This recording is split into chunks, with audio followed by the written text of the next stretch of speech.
할렐루야. 순전한 교회 주일 예배 참여하신 여러분 모두를 주님의 이름으로 환영합니다. 우리 다 같이 일어나셔서 오늘 함께 나눌 말씀 요한복음 11장 17절부터 27절까지의 말씀을 저와 함께 교독하시겠습니다.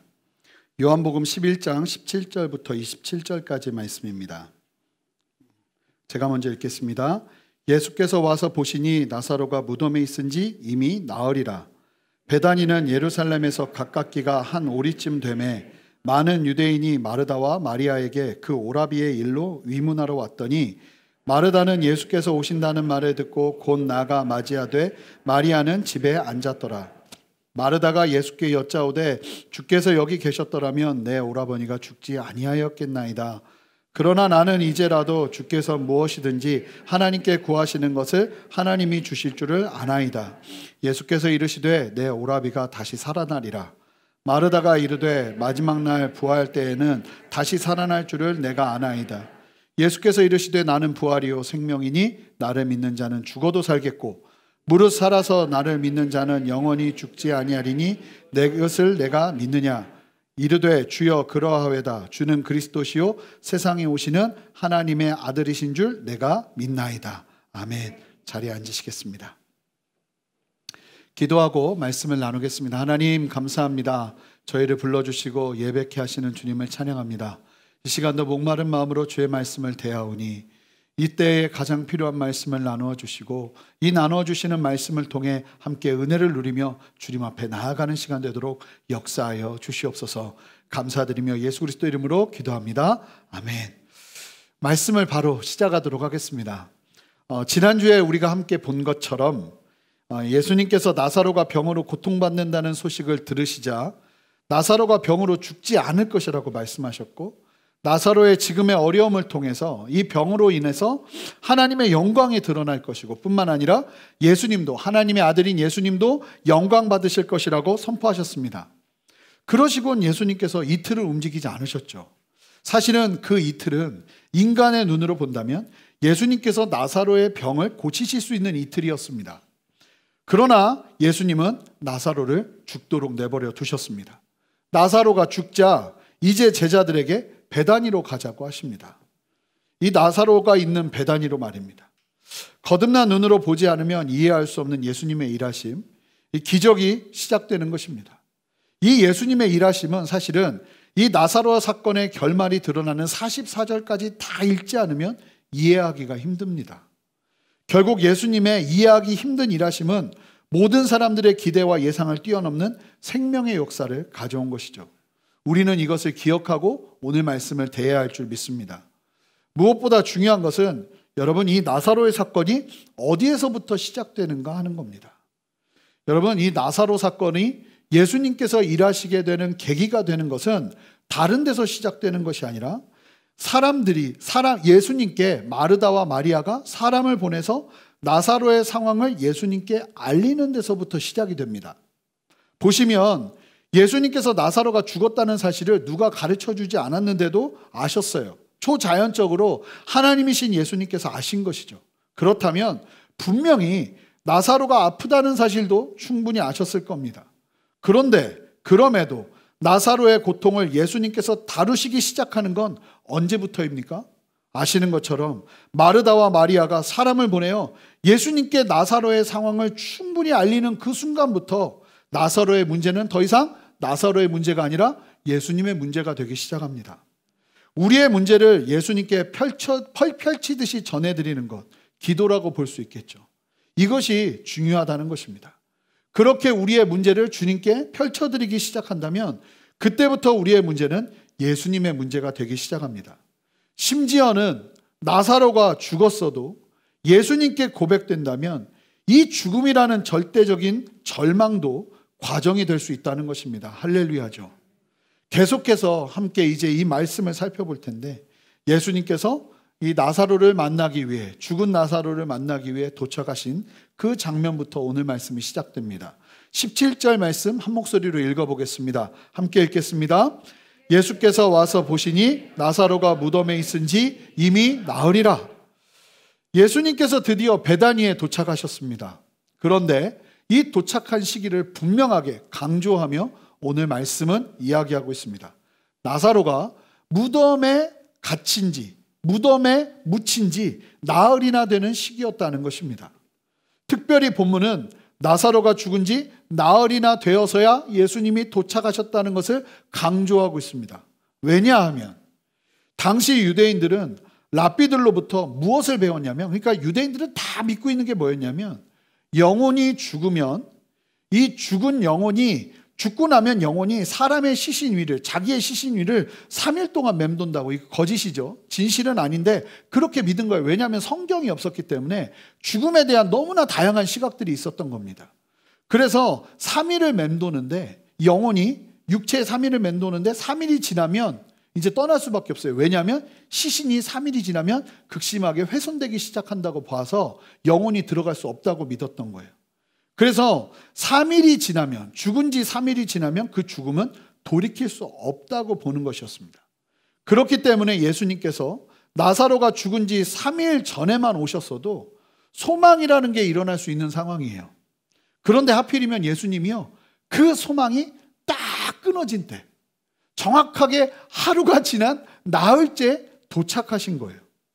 그들이 생각하기에 더 이상 죽음 앞에서 손 쓸 수 없는 3일이 지난 후에 바로 다음날 나흘째에 예수님께서 오셨다는 것, 마리아와 마르다의 입장에서는 너무나 안타까운 상황이 되는 겁니다. 만약에 3일 전에만 오셨어도, 예수님이 오셨으니 혹여나 우리 오빠가 살아날 수 있지 않을까 하는 기대가 일어날 수 있는데, 나흘째 오신 예수님으로 인해 그 소망이 끊어졌다는 것입니다. 물론 사람이 죽어서 3일 동안은 영혼이 시체 위에 맴돈다는 건 진리가 아니죠. 이것은 예수님께서 당시 사람들의 기대와 소망이 완전히 사라진 그때 오셨다는 것을 의미합니다. 사람들의 기대와 소망이 다 사라져버린 때, 우리가 찬양했던 것처럼 나의 계획이 실패하고 나의 소망이 끊어질 때 예수님을 바라보기 시작하는 그 은혜가 지금 임하고 있는 것입니다.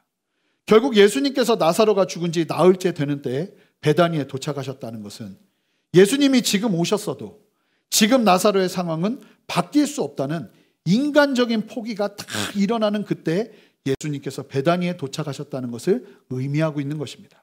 자, 18절 19절을 그냥 눈으로만 보시면 이 베다니, 그리고 이 나사로와 마르다와 마르다 가정을 예상할 수 있는 이야기를 전해주는데요. 뭐라고 말하냐면, 이 베다니가 예루살렘에서 오리쯤 된다, 즉 3km가 채 되지 않는 가까운 거리다라는 것과, 많은 유대인들이 예루살렘에서 마리아에게 위문을 하기 위해서 이 베다니까지 찾아오고 있다는 겁니다.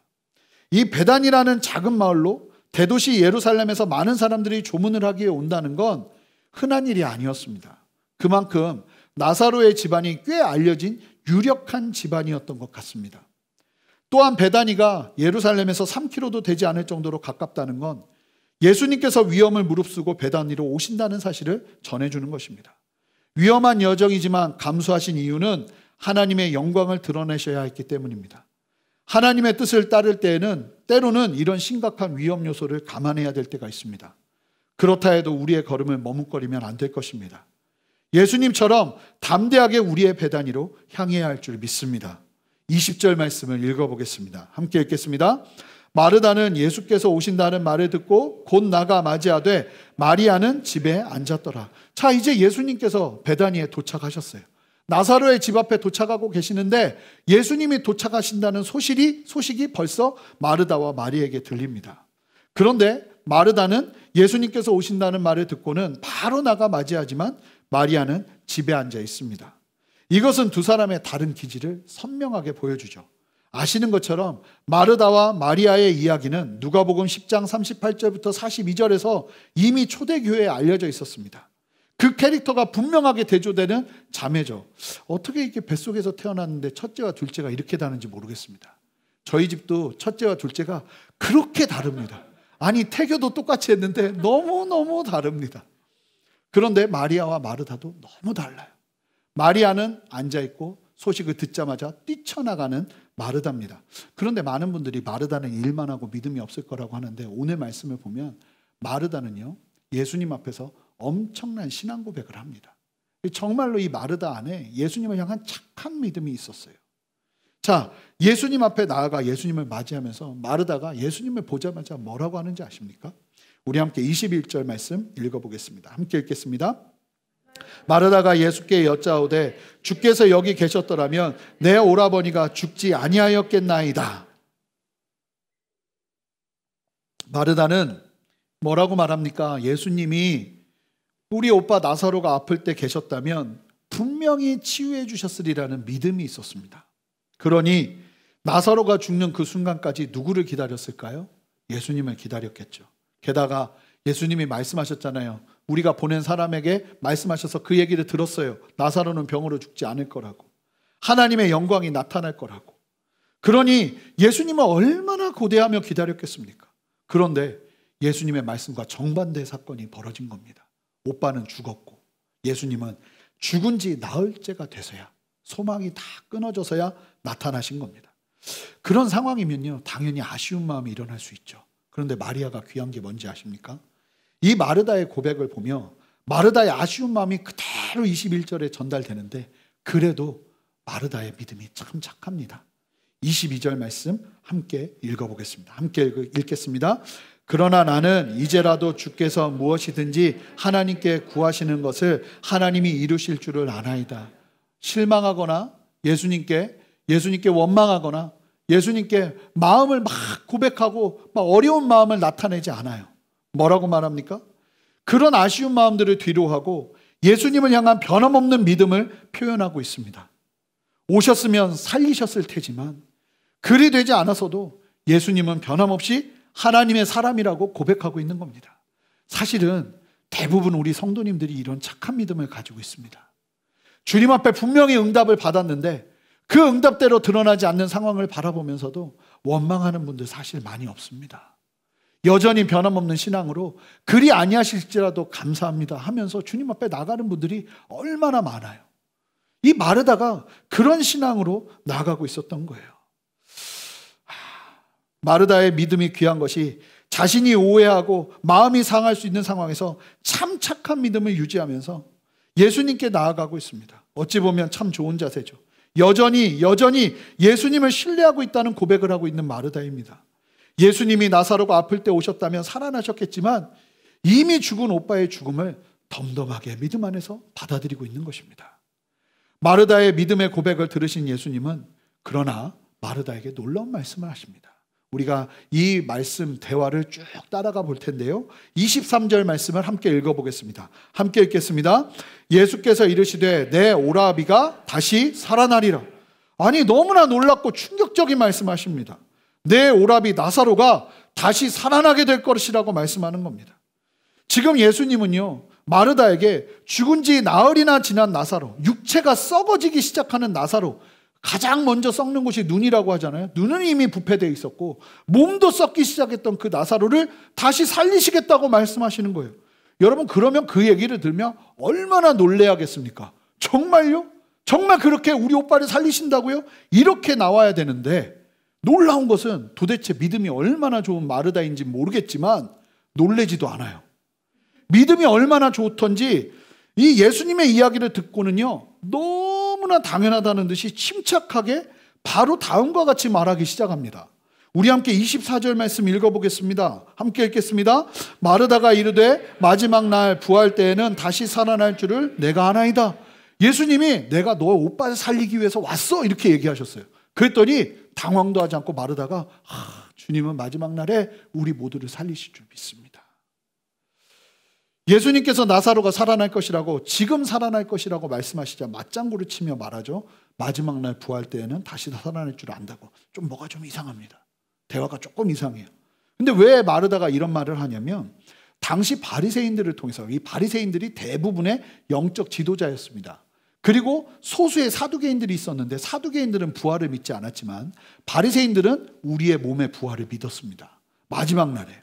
그래서 당시 대부분의 유대인들은 같은 부활신앙을 가지고 있었습니다. 마리아도 그 부활신앙을 가지고 있었던 것 같아요. 그러기에 마르다는 예수님의 부활이 지금 당장 일어날 부활이 아니라 마지막 날 있게 될 부활로 보고 내가 그 부활을 믿는다고 말하고 있는 것입니다. 보시면 예수님께서 지금 살리시겠다고 하자 마르다는요, 마지막 날에는 부활하게 될 것을 믿는다고 고백하는데 뭔가 핀트가 맞지 않는 것 같지만 그래도 예수님과 마르다의 대화는 무리 없이 진행되고 있습니다. 이게 중요합니다. 아무런 거침없이 주님이 말씀하시는 대로 마르다는 아멘을 하고 있고, 아멘을 하면서 예수님과의 대화를 무리 없이 진행하고 있습니다. 이해 안 갑니다. 어떻게 있을 수 있습니까? 정말 그러실 겁니까? 이런 것도 없어요. 그냥 예수님이 말씀하시는 대로 아멘 하고 있습니다. 자, 마르다의 이야기를 들으신 예수님은 아시죠? 지금 마르다가 뭔가 피트가 안 맞는다는 걸. 그래서 다시 한번 강조하여 말씀하시는데 25절, 26절 말씀을 한 목소리로 읽어보겠습니다. 함께 읽겠습니다. 예수께서 이르시되 나는 부활이요 생명이니 나를 믿는 자는 죽어도 살겠고 무릇 살아서 나를 믿는 자는 영원히 죽지 아니하리니 이것을 내가 믿느냐. 예수님께서 참으로 놀라운 선포를 하십니다. 많은 학자들은 이 요한복음 11장 25절, 26절의 선포를 예수님의 자기 선언을 가장 위대하고 장엄한 선언이라고 말하고 있을 정도로 아주 놀라운 선포를 하고 계십니다. 예수님은 나는 부활이요 생명이다라고 말씀하십니다. 여기서 신적 선언을 하실 때마다 말씀하시는 에고에이미가 표현되고 있습니다. 나는 부활이요 생명이다. 부활이라는 말씀은 죽어도 끝이 아니고 죽음을 이기고 다시 살아날 수 있는 분이 예수님이라는 거예요. 왜냐하면 예수님이 생명이시기 때문에. 그 생명을 죽음도 막을 수 없다고 말씀하시는 거예요. 그런데 더 놀라운 사실은 뭐냐면 이 말씀을 통해서 무엇을 말씀하고 계시는 거냐면 예수님만 부활이요 생명이 아니라 그 사실을 온전하게 믿는 자도 죽는다 할지라도 살아날 수 있다고 하는 거예요. 즉 예수님을 믿는 자가 육체적인 죽음을 당한다 해도 영적인 생명이 그 안에 있게 되어 다시 살게 될 것이라고 말씀하고 계시는 거예요. 그리고 또 뭐라고 말씀하십니까? 무릇 살아서 나를 믿는 자. 자, 이것은 무엇을 말하냐면 성령으로 거듭나서 예수님을 믿는 자를 가리키는 겁니다. 예수님을 온전하게 믿게 되어서 거듭난 사람들은 영원히 죽지 않을 것이라고 말씀하시는 거예요. 즉 25절 26절 말씀은 같은 의미를 두 번 반복하면서 강조해서 말씀하시고 계시는 겁니다. 예수님을 믿고 거듭난 사람은 영원히 살 것이라고요. 그런데 더 놀라운 것은 지금 예수님께서 선포하시는 이 부활과 생명은 먼 훗날의 부활과 생명이 아니라 지금 당장이라도 나사로가 죽었다 할지라도 내가 생명을 불어넣으면 하나님과 함께 주님의 마음으로 그 일들을 감당하면 이 나사로가 살아날 수 있을 것이라고, 부활할 수 있을 것이라고 말씀하고 계신다는 거예요. 지금 당장이라도 예수님은 죽음을 이기시고 부활케 하시는 생명의 근원 되심을 선포하고 계신다는 사실입니다. 예수님을 믿는다면 이런 역사가 지금에라도 일어날 수 있다는 선포를 하시는 거예요. 그렇게 위대하게 예수님께서 말씀하시자 마르다는요 더 놀랍게 이번에도 놀라질 않습니다. 그리고는 마치 기다렸다는 듯이 정말로 요한복음에서 처음 나오는 위대한 신앙 고백을 하기 시작합니다. 27절 말씀 한 목소리로 읽어보겠습니다. 함께 읽겠습니다. 이르되 주여 그러하외다. 주는 그리스도시요 세상에 오시는 하나님의 아들이신 줄 내가 믿나이다. 마르다는요 단순하게 예수님을 선지자 수준으로 믿고 있는 게 아닙니다. 지금 이 믿음의 고백은 참으로 온전한 마르다의 신앙 고백인데요. 뭐라고 말합니까? 주는 그리스도시요 세상에 오시는 하나님의 아들이신 줄을 내가 믿는다고 하는데 이 믿는다는 표현은요 한순간 일어나는 믿음이 아니에요. 갑자기 생긴 믿음이 아니라 뿌리 깊은 믿음을 의미해요. 예수님에 대한 분명한 확신이 있는 믿음이에요. 마르다는요 예수님이 어떤 분인지를 분명하게 파악하고 있었어요. 여러분 지금까지 요한복음을 보시면서 예수님 앞에 이런 신앙 고백을 한 사람을 보셨습니까? 없습니다. 제자들도 이렇게 강력하게 신앙 고백을 한 적이 없습니다. 예수님의 어떤 선포에도 마르다 그녀 스스로의 걸림도 없어요. 쭉쭉 이해하는데 마르다가요 예수님이 말씀하신 걸 쭉쭉 이해하는데 마치 스폰지 같아요. 이런 성도님들과 함께 신앙생활하면 지금 저는 그렇다고 생각하는데 정말 너무 행복합니다. 말하는 대로 그냥 스폰지처럼 쭉쭉 빨아들이고 있어요.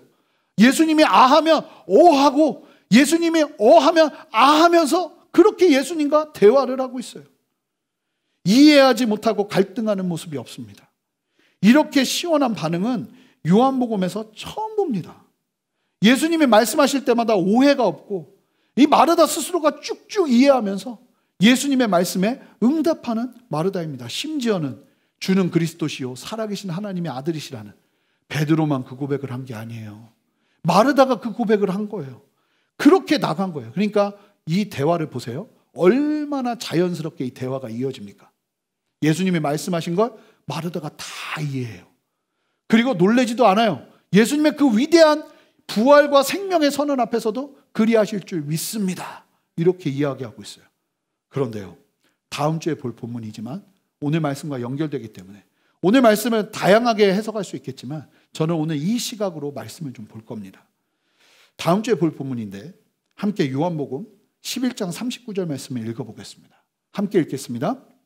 예수께서 이르시되 돌을 옮겨 놓으라 하시니 그 죽은 자의 누이 마르다가 이르되 주여 죽은 지가 나흘이 되었음에 벌써 냄새가 나나이다. 예수님께서 자 이제 마르다가 다 오케이 했잖아요. 맞습니다 했잖아요. 예수님께서 이제 나사로를 살리시려고 무덤에 있는 돌을 좀 옮기라고 하세요.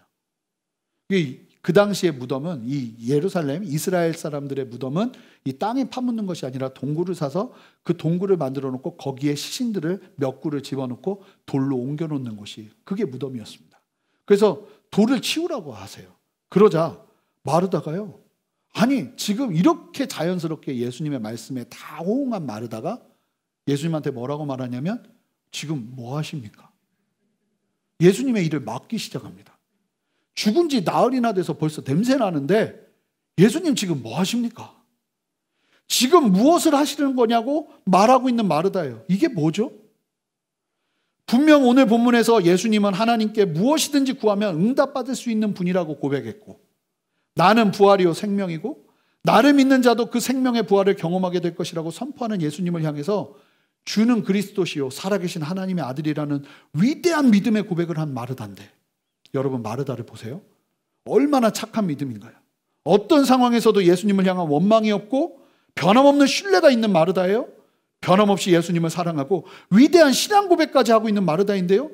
그렇게 다 이해한 줄 알았는데 정작 예수님께서 나사로를 살리시려고 일하시기 시작하니까 돌을 옮기려고 하니까 갑자기 마르다가 죽은 지 나흘이나 돼서 냄새 나는데 지금 예수님 뭐 하십니까? 하고 예수님을 가로막고 있습니다. 예수님과의 대화가 잘 이루어졌는데 여러분 이게 뭘 말하는 겁니까?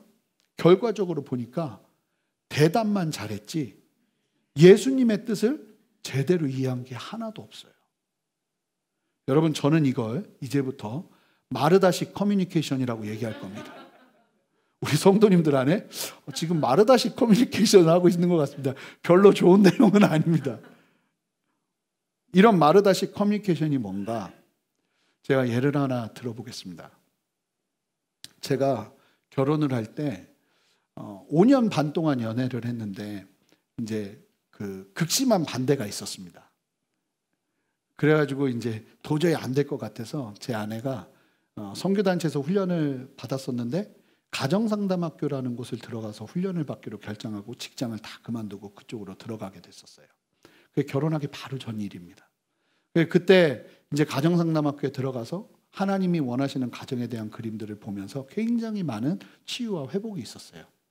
근데 그때 훈련을 받다가 거기 이제 간사님들 통해서 이제 저하고 제 아내하고 결혼을 할 거기 때문에 커뮤니케이션 검사를 좀 해봐라. 그렇게 얘기를 하는 거예요. 그래가지고 저한테 봉투가 왔는데 정말 몇백 문제가 왔어요. OMR 카드로 열심히 푸는데 사실은 제 마음 안에 자신감이 있었어요. 왜냐하면 5년 반을 연애했지만 거의 싸워본 적이 없어요. 그러니까 지금도 결혼하고 살고 있지만 성정이 제가 착해서가 아니라 그냥 서로 맞는 성격인가 봐요. 그래서 잘 안 부딪혀요. 그게 굉장히 커뮤니케이션이 잘 된다고 생각하고 싸운 적도 없으니까 아니 제 속마음을 이따위 걸 왜 해? 우리는 커뮤니케이션 너무나 잘하고 있는데 하고 문제를 술술 풀어냈습니다. 풀어내고 그 결과를 들으려고 제주도까지 비행기를 타고 갔어요. 그때 전도사 시절에 제 아내하고 딱 가서 이제 상담하시는 간사님 앞에 딱 둘이 앉았습니다. 전 자신 있게 이제 커뮤니케이션 점수를 기다리고 있었죠. 그랬더니 강사님이 커뮤니케이션 점수가 나왔습니다. 그러시길래 나왔구나. 자신 있게 강사님을 뚜렷이라 쳐다보면서 이 정도 수준이 된다 하는 걸 얘기하고 싶었는데 갑자기 커뮤니케이션 점수가 한 100점이라면 한 10점, 15점 정도가 나온 거예요. 제가 그래서 그 점수를 보고 너무 당황해서 그분한테 한 얘기가 뭐였냐면 우리는 안 싸운다. 너무 사이좋게 지낸다. 근데 왜 점수가 그렇게 나온 거냐? 그랬더니 씩 웃더니 저한테 볼펜 하나를 주는 거예요. 볼펜 하나를 주더니 뭐라고 그러냐면 지금부터 이 볼펜을 들고 결혼할 자매에게, 이 자매에게 전도사님이 하고 싶은 얘기를 해보라는 거예요. 그리고 이 볼펜을 언제 주냐면 제가 만약에 제 아내에게 나는 당신이 이런 걸 했으면 좋겠어 하고 제가 원하는 걸 얘기했는데 제 아내가 복명복창을 해야 돼요. 아, 그러니까 당신이 원하는 건 이걸 해달라는 거지 라고 얘기하는데 그게 맞으면 그때 볼펜을 주라는 거예요. 그래서 이런 말도 안 되는 걸 왜 시키나 했어요. 그래가지고 제가 볼펜을 잡고 제 아내한테 이제 얘기하기 시작했죠. 나는 자매에게 이런 걸 원해요. 딱 그랬더니 정말 초롱초롱한 눈빛으로 저를 바라보면서 그러니까 오빠는 저에게 이런 걸 원하는 거죠? 하고 얘기하는데 딴 얘기를 해요. 저는 분명히 나는 당신에게 이걸 원해요라고 분명히 말했어요. 그 말을 다 들었어요. 그러고는 초롱초롱한 눈빛으로 네 하면서 그 다음에 그러면은 당신이 원하는 건 이거죠 얘기하는데 전혀 다른 얘기를 하는 거예요. 5분 동안 볼펜이 넘어가질 않았어요. 근데 더 놀라운 건 뭔지 아세요? 제 아내가 볼펜을 잡고 얘기하기 시작하는데 15분 동안 볼펜이 넘어오지 않았다는 거예요. 깜짝 놀란 게 뭐냐면 대화는 잘했어요, 서로 항상. 그런데 내 식으로 다 이해한 거예요. 상대방이 말하고자 하는 의도를 다 놓치고 내 식으로 이해해요. 그리고는 아무 일 없는 것처럼 살아요. 그런데 어느 순간 보면 서로 딴 세상을 살고 있는 거예요. 제가 그 커뮤니케이션 검사를 하고 나서 얼마나 충격을 받았는지 몰라요.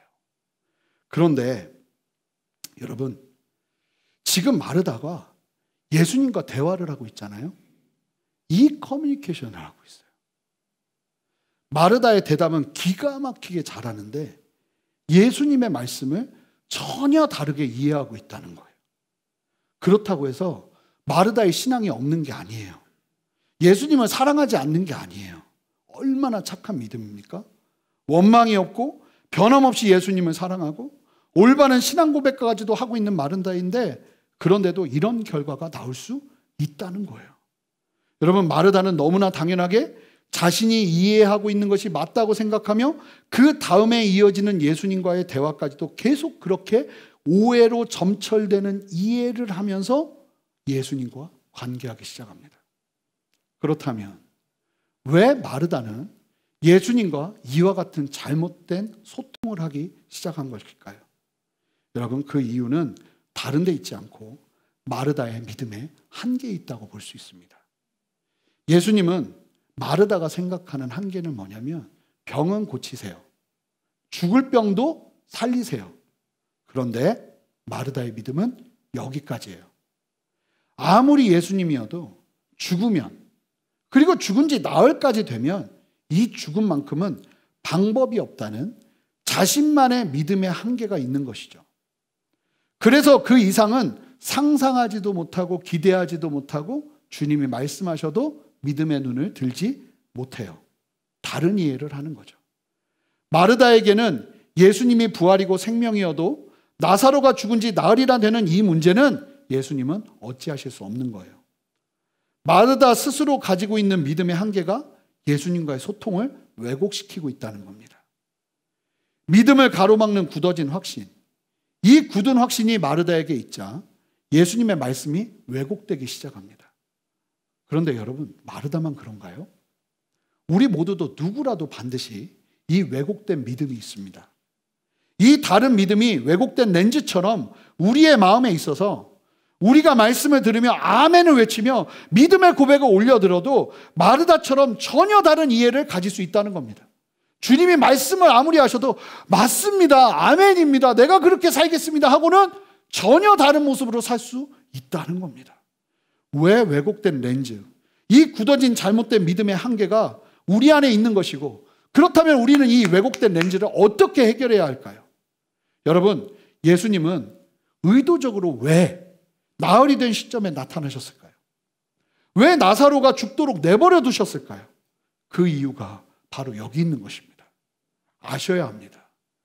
여러분, 마르다의 믿음의 이 한계, 자기가 생각할 수 있는 최선을 다하는 그 한계를 극복하는 길은 마르다 스스로에게서 나오지 않습니다. 그 한계는요, 예수님이 깨뜨려 주셔야 합니다. 즉, 우리의 예상과 한계를 뛰어넘어 역사하시는 예수님을 만날 때 자연스럽게 우리의 믿음은 더 깊이, 더 멀리, 더 넓게 확장되기 시작하는 겁니다. 아무리 얘기해도 소용없어요. 나사로 살아나야 이들은 그 믿음이 깨져요. 그 믿음의 한계가 깨져요. 예수님이 왜 나사로가 죽도록 내버려 두셨냐면 지금 이들 안에 그 깨어지는 시간이 필요한 거예요. 지금 마르다와 마리아와 제자들의 믿음이 확장되기 위해서는 그래서 필요한 건 나사로가 죽어야 해요.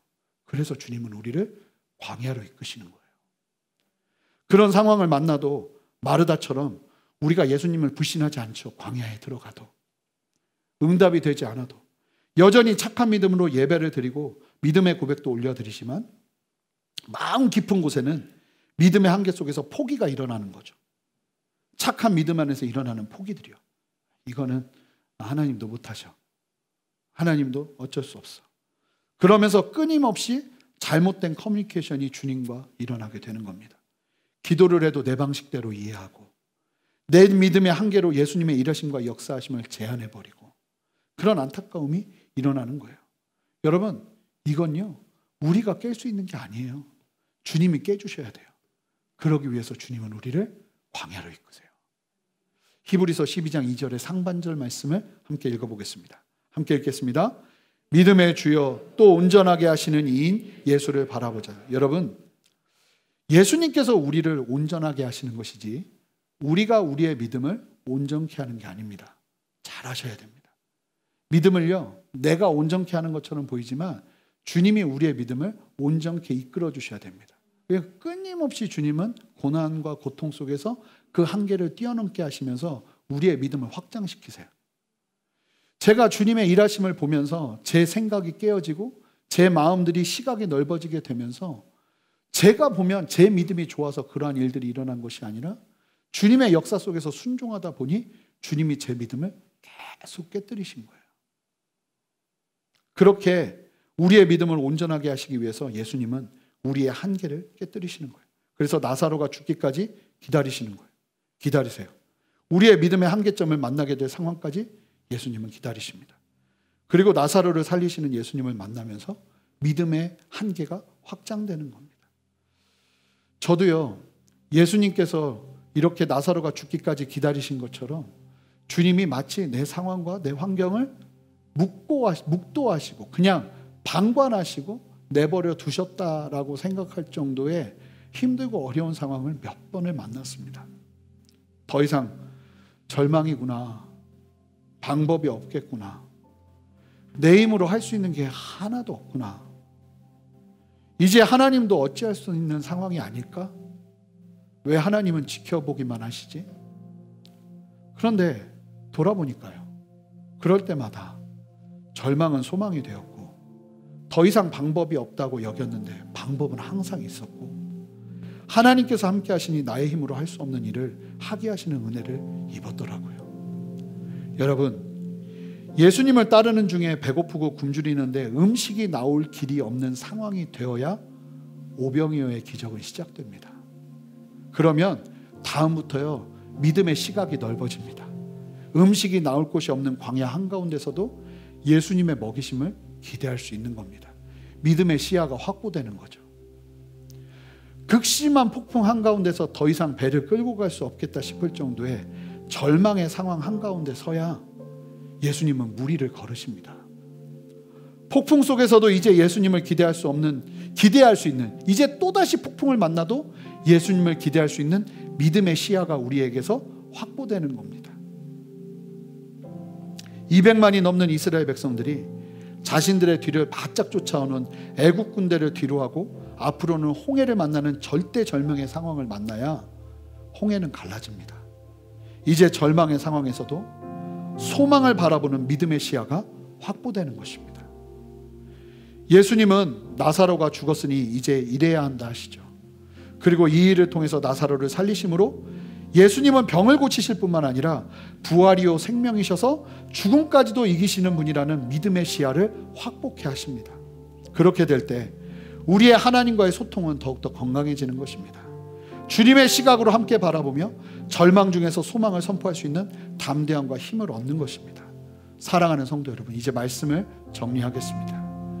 주님의 침묵과 주님의 기다리심 앞에서 주님을 신뢰하며 나아가시기를 바랍니다. 더 깊은 곳으로 이끄시더라도 여러분의 발걸음을 떼는 것을 두려워하지 마세요. 말씀을 내 머리로 이해하는 것이 아니라 말씀이 나를 이해할 수 있도록 여러분 전적으로 주님 앞에 내어드리십시오. 마르다는요, 이 상황에서 사실은 해야 될 질문이 있어요. 주님, 그게 무슨 의미예요? 우리 오빠를 살린다는 게 무슨 의미예요? 조금 더 구체적으로 내 생각대로 막 밀고 나가는 것이 아니라 주님께 한 번 더 물을 수 있는 신앙의 인내와 여유가 필요해요. 우리에게도 그래요. 그저 주님 말씀하시면 내 식대로 이해하고 막 앞으로 나아가는 것이 아니라 주님, 그 의미가 뭐죠? 한 번 더 머무르며 주님 앞에 엎드리는 시간이 필요해요. 그러하기 시작할 때 주님은 우리의 인생 가운데 이와 같이 나사로를 살리시는 기적의 역사를 이루실 줄 믿습니다. 그렇게 주님 앞에 서시는 저와 여러분 되시기를 바랍니다. 우리 함께 일어나서 함께 주님 앞에 기도 먼저 하고 찬양하기 원하는데요. 하나님 감사합니다. 오늘 이 말씀이 우리 성도님들에게 너무나 필요한 말씀이 되기를 신뢰하고 또 믿고 바라보면서 소망하며 주님 앞에 나갑니다. 우리 성도님들 주님 앞에 항상 착한 대답만 했지만, 착한 믿음의 고백만 드렸지만 정작 우리의 마음으로, 우리의 왜곡된 렌즈로 주님의 말씀을 왜곡하며 살지는 않았는지 돌아보게 하시고, 정말 순전하게 주님이 A를 말씀하시면 A를 답할 수 있는 우리가 되기를 원하오니 주여 우리를 새롭게 하여 주시옵소서. 감사드리며 예수 그리스도 이름으로 기도합니다. 아멘. 우리 지난주에 했던 찬양인데요, 우리 함께 이 찬양 주님께 올려드리면서 깊은 곳으로 나아가 발을 떼며 주님의 인도하심을 바라보겠습니다 하는 이 믿음의 고백으로 주님 앞에 나가기를 원합니다. 함께 찬양하며 나가겠습니다.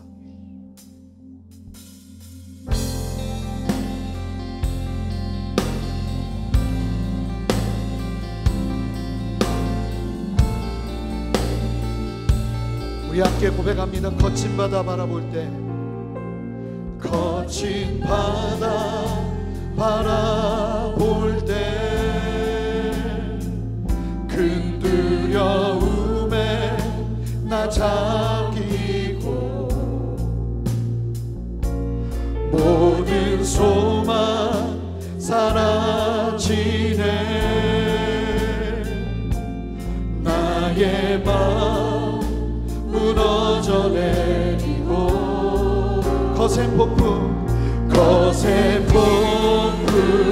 가운데 주 사랑이 들리니, 주 사랑이 들리니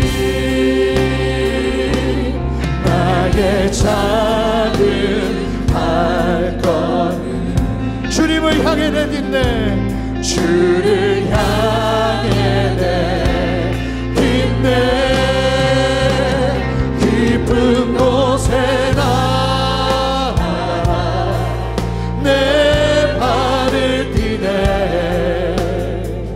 두려움만 내려놓고 깊은 곳에 나아가 내 발을 떼네. 할렐루야.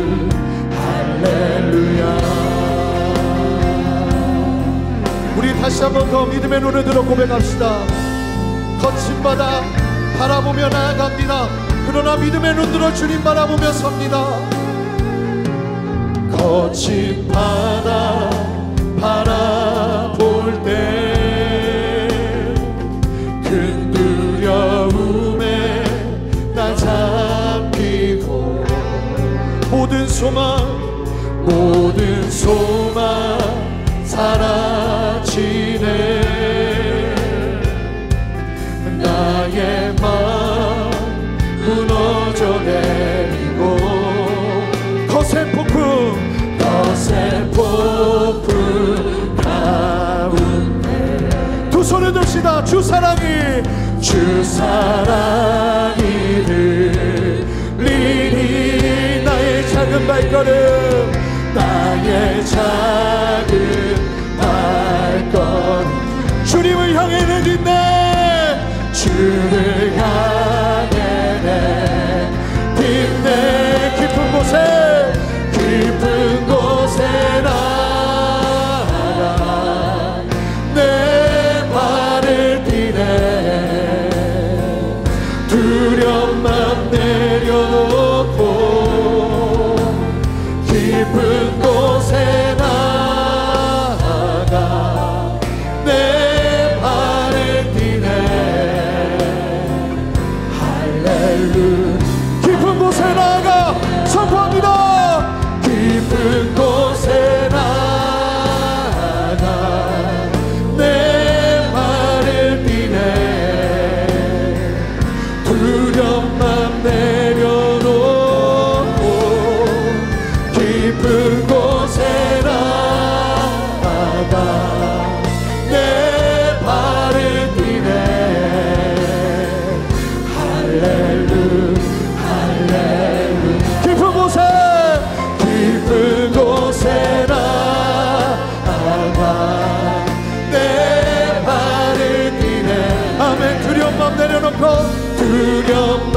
함께 선포합시다.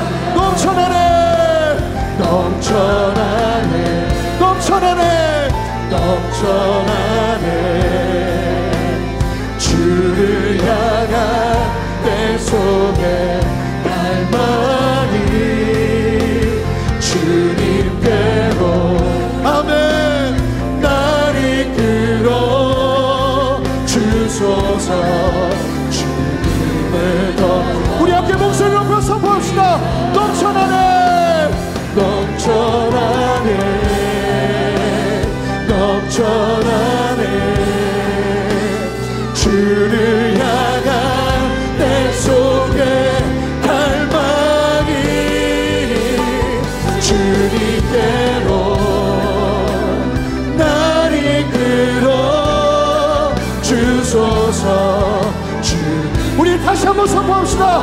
넘치도록 역사하시는 주님, 넘쳐나네, 이 시간 성령께서 충만하게 여러분들에게 넘쳐나게 역사하셔서 여러분들의 한계를 깨뜨리시기를 원합니다. 여러분들의 믿음의 한계를 깨뜨리실 거예요. 여러분 믿음을 다해 선포하세요. 할렐루야. 주님께로 날 이끌어 주소서. 주님을 더 원합니다. 우리 두 손을 들고 주님 앞에 기도합시다. 주여, 광야에서 나를 깨뜨려 주십시오. 나의 믿음의 한계를 깨뜨려 주십시오. 주님의 위대하심을 보게 하십시오. 부활이요 생명이신 주님을 내 머리로 제한하는 것이 아니라 주께서 행하시고자 하는 것을 마음껏 행하시도록 순종하며 나갈 수 있도록 하나님, 내가 주 앞에 열려지기를 원합니다. 주여, 깨뜨려 주시옵소서. 새롭게 하여 주시옵소서. 함께 주님께 두 손을 들고 간절히 기도하며 나갑니다. 기도합니다. 주여, 역사하시는 주님을 찬양합니다. 하나님, 말씀하시는 주님을 찬양합니다. 이 시간도 새롭게 역사하여 주셔서 한성한 사람의 심령을 깨뜨려 주시고 주로부터 오지 않은 마음들과 주로부터 오지 않은 제안들과 주로부터 오지 않은 잘못된 신앙의 한계로 주님의 역사하시고 말씀하시는 제안하지 않도록 주님 변화시켜 주시기를 원합니다. 주여, 역사하여 주시옵소서. 주님 앞에 나아가게 하옵소서. 주님 앞에 엎드리게 하옵소서. 아버지의 뜻을 보게 하시고 주님의 마음으로 나갈 수 있는 은혜를 허락하여 주시옵소서.